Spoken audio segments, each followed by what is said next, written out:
नमस्कार प्यारे छात्रों।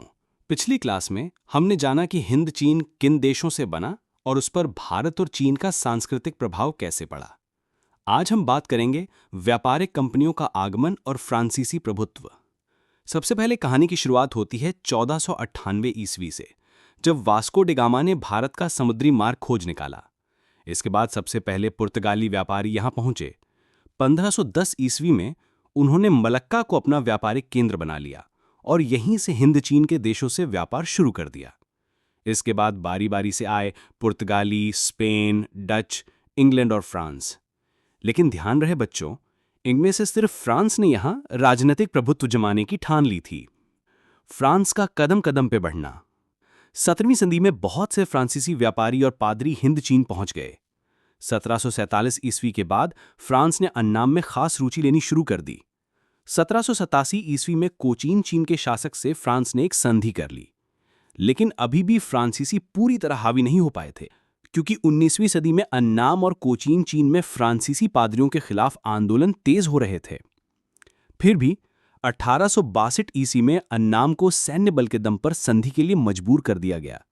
अगले साल कंबोडिया को फ्रांस के संरक्षण में ले लिया गया और 1883 में तोकिन में फ्रांसीसी सेना का प्रवेश हुआ और आखिरकार 20वीं सदी की शुरुआत तक पूरा हिंद चीन फ्रांस के अधीन हो गया।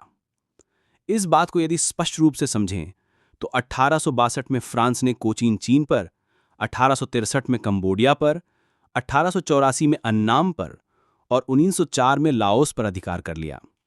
अब सवाल आता है, फ्रांस यहां क्यों आया था? फ्रांस के उद्देश्य 3 बड़े कारणों में छिपे थे। पहला तो व्यापारिक प्रतिस्पर्धा। भारत में फ्रांस पहले ही कमजोर हो चुका था और इंग्लैंड से मुकाबला करना चाहता था। हिंद चीन में बेस बनाकर वो भारत और चीन दोनों जगह दबदबा बना सकता था। दूसरा, औद्योगिक जरूरतें। यूरोप के उद्योगों को कच्चा माल चाहिए था और उपनिवेश सस्ते दाम पर ये माल दे सकते थे। साथ ही बने हुए सामान के लिए नए बाजार भी मिल जाते थे। और तीसरा, सभ्य बनाने का बहाना। यूरोपीय देश मानते थे कि पिछड़े समाजों को सभ्य बनाना उनका कर्तव्य है। हालांकि असल में ये उपनिवेशवाद का ढका छुपा रूप था।